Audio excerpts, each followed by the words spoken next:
yesterday. Yes, sir. A couple of things. One I'm going to save, but a couple of things yesterday on Cook.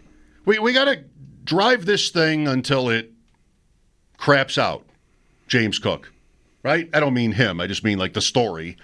All that time talking about whether he would get a contract, what the Bills should do, what should happen, and then he does.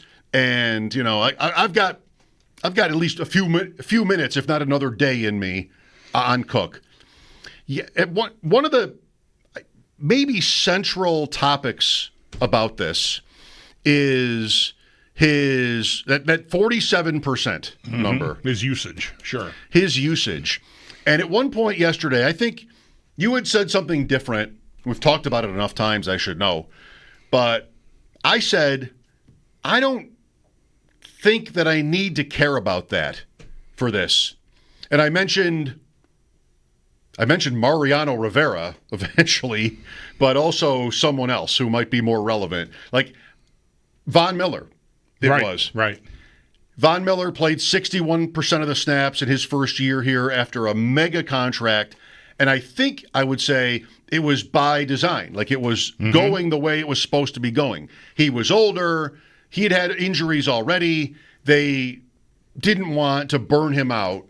So, rightly. Yeah, they were getting. Yeah, I assume that was the plan because that's really up until he got hurt. That's how they handled him. And then once he came back from the injury, that's when the snap counts were maybe even half of what it was when he was healthy that first season here. So I think that was the plan, and it was fine. Like I don't remember anyone going he should play more or anything. No, I don't either. Yeah, it was by design.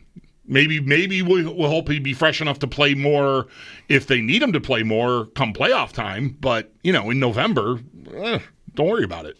So what is the right approach to James Cook with that in mind? Here's, it's not record-breaking money, but it's good. The Bills are probably happy. Cook has to be happy with what he got, I think. Like, it's maybe a win-win. These things, I want to say at least once.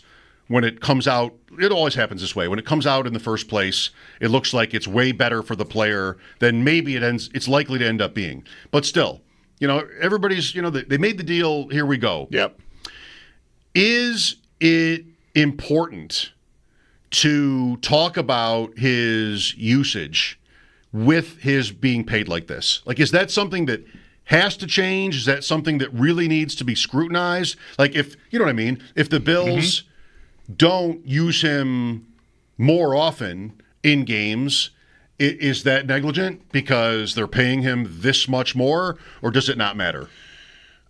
I don't think it matters. I feel like it shouldn't matter because, frankly, part of the reason I didn't want to have him go to the top of the market in running back salary or even close to it, like a $15 million contract would have been, is because of a year of how they use him. I think they are optimizing their running back room right now. And I think the only way I'm open to him playing a little more in the fourth quarter, in 2-minute drill, if he can show them, if they want to give him the chance to show them that he can do it, that he can be trusted as a pass blocker, then, I would listen to it, but I'm not eager to get him on the field more. In fact, now that I've paid him, I might be even more protective of that because it's worked well. He's been durable for a number, for the top of the pecking order running back, but the snap share is probably a key part of that. He is not someone who gets overused, and that's because they've got a good setup and a good room and people they trust in other roles. And I think paying him and then forcing more playing time on him, even if he might want it and welcome it, I think that would be negligent. I think that's bad process. I think you're paying him for what you think he can do for you based on what he did for you last year and, the year before too. Sure, it was only the 2 touchdowns the year before. Last year was 16. Holy cow. I don't think I want to change anything about it. The offense was effective. The other players thrived in their roles, enough so that, Davis is just a rookie going into his second year. So there's no big deal in retaining him. But Ty Johnson was a free agent, and the Bills made sure they brought him back on a 2-year contract. They value him. Josh Allen values him. So I don't need to validate the expenditure by playing him more. I think that would be bad process. I'll say it again. I just don't think that would be where you should be. You got a lot out of him last year, and if you want to keep getting a lot out of him, I think the safest way, it's not to say he couldn't handle more, but I think the safest way to make sure you keep maxing him out is using him the way you're using him. So, and this would never really happen after a win, I think, but we're not then to be in here game to game looking at his snap share percentage and referring back to the contract. Like, that's not something we're going to do? I feel like I will be prepared to fend that off, but will it happen? Yeah, it already happens. Even before he got the contract, people were out. Every time we talked about this subject, someone would come through with, why is he not? That's negligent coaching. It's a bad job by the coordinator or the head, whoever's decision it is, to have him on the sidelines during the final drive against Kansas City. That's a terrible job. Is it? Was it? Would you say that? I would not. I don't need to believe everything they say and everything they do, but I feel like if they trusted him to do everything that needs to be done in that role, then maybe he'd be in it. And he's not. And the guy they have doing it, I think, is very good. Ty Johnson does not leave me wanting anything in that role. As a pass catcher, we've seen him make all kinds of plays. His speed is, I don't know if it's equal to Cook's, but he's plenty fast getting around the edge. He's made catches downfield. The one in the back of the end zone from last season, I can't remember the game it was, but still, it's a spectacular catch. Denver, maybe. So he's checked a lot of boxes for me. So if they had a weakness in that area, then I might be more invested in exploring ways to get James Cook more involved in that way. But I don't see that position right now, third down running back, 2-minute drill running back, whatever that role is actually called, as a weakness. I think it's a strength of the team. So I don't. But that said, when they lose a game, it's gonna Cook only played, we're paying him, that happens in every sport every time a guy gets paid. Well, Kansas City, it ends and he's not on the field, if at all, on the last drive. I don't know. The previous drive, which is a touchdown drive by the Bills to tie the game, Cook makes a couple of pretty big plays on that drive, but does he see the field? Do you know? Does he see the field at all on that last drive? You've got 3:33 left. The Bills take over after a touchback, down by 3. There's a Ty Johnson run. First play is a run by Ty Johnson for -1. Yeah. And then an Allen scramble, of course, that works. And then incomplete. Amari Cooper for 5 out to the right sideline behind the line of scrimmage. 2-minute warning, and then the play to Kincaid, and that's it. I'm assuming he's not on the field for any of that. The fact that Ty Johnson gets a carry on first down is, he could have come off the field and Cook could have been on the field for one of those, the Allen scramble or something, but I kind of doubt it. I think they're running their 2-minute offense at that point. I think Ty Johnson's on the field. I don't know that there was a better complaint. I don't even love this one, but I don't know that there was a better complaint about the end of the game than to say, where went James Cook? I don't think I would come up with, when I think about that possession and the end of the game, I think about 2 things. One is this team that had been so productive all year at scoring points, and even in that game, they scored 29 points. It's not to be ignored. But they were not throwing the ball down the field at all. Everything was short. And when I think about that, I think about the makeup of the roster. That's right back to wide receivers, and they're not having anybody dangerous. So Amari Cooper, he couldn't run at this point, and he's running sideways. You have a pass to Shakir, incomplete. You had a pass to Samuel, incomplete. Samuel scores the touchdown from 4 yards out on a 4th down on the previous drive. But when I think about the end of that game, I think about, we've been back and forth on this, I think more about their defense's failures in that game when I think about that game. But offensively, they just couldn't or wouldn't push the ball down the field.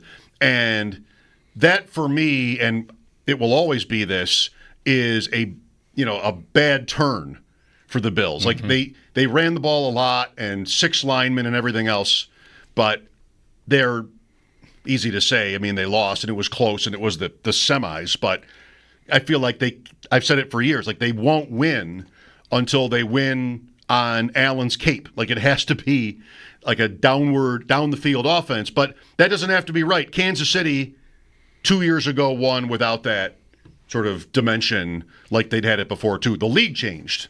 Anyway, I think it feels a little bit like the Sabres almost, where if it's Vanek, it's a long time ago, but if somebody goes into a goal-scoring drought, we're going to hear about their contract. And I think with Cook, it's maybe not going to reflect on him as much as it will on them. That they made this deal 4 years even, this big, to some extent or another, big commitment they make to him. And if he doesn't play late in a loss, or he's at 47% again, whatever it is, I feel like that'll be one of the first things that comes up. And I go into this not sure that I care about that. Like I said yesterday, I don't need them to, and you don't either. I don't need them to not only, change that. Not do I not need them to change it, I will disagree at every turn with the premise. I just will.